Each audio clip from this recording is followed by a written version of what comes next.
За нешто помалку од 1 час овде во Луксембург треба да започне средбата помеѓу министерот за надворешни работи и надворешна трговија Тимчо Муцунски и еврокомесарката за проширување Марта Кос.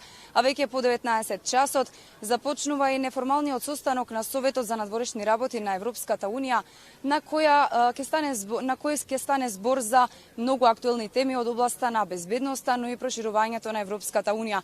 Секако треба да стане збор и за продлабочувањето на соработката помеѓу земјите од Западен Балкан и земјите од Европската унија, како и интеграцијата на Западен Балкан.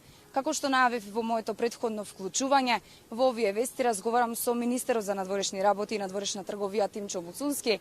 Ви благодарам, господине Муцунски, што одвоивте време пред средбата со Кос да ми кажете прво околу очекувањата од таа средба, но и потоа ќе зборуваме и за неформалниот состанок на Советот за надворешни работи.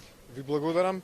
Ние имаме динамична комуникација постојано со Европската комисија. Задоволство ќе биде да се сретнам со еврокомесарката, да дискутираме за сите оние заеднички иницијативи кои што ги имаме пред нас, како што се реформската агенда, планот за раст, но да зборуваме и конечно да најдеме начин да го откочиме процесот на отпочнување на преговори на државата.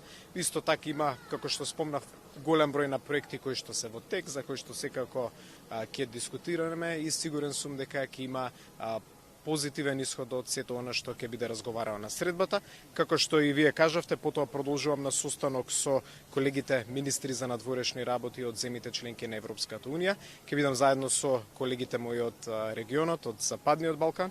Ќе дискутираме за предизвиците кои што колективно ги имаме, но и за предизвикот на креирање на поверодостојна и попиплива политика на проширување, така да сметам дека ќе имаме голема корист од сите овие средби, да ги афирмираме за нашите ставови, но и да слушнеме што е она што го очекуваат земјите членки од нас. Се знае дека долго трае овој европски сон и Македонија настојува тој да го исполни и во однос на реформската агенда, но и сепак оние обврски кои ги имаме. Владата веќе има консолидиран став во однос на уставните измени кои може да бидат само со одложено дејство. Дали очекувате и поддршка во однос на ова прашање од колегите од земјите на Европската унија?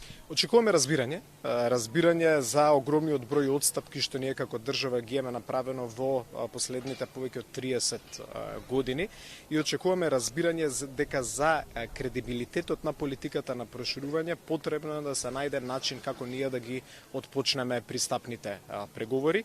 Секако покрај овој диалог кој што го имаме со европските институции, ние постојано имаме диалог и со земјите членки.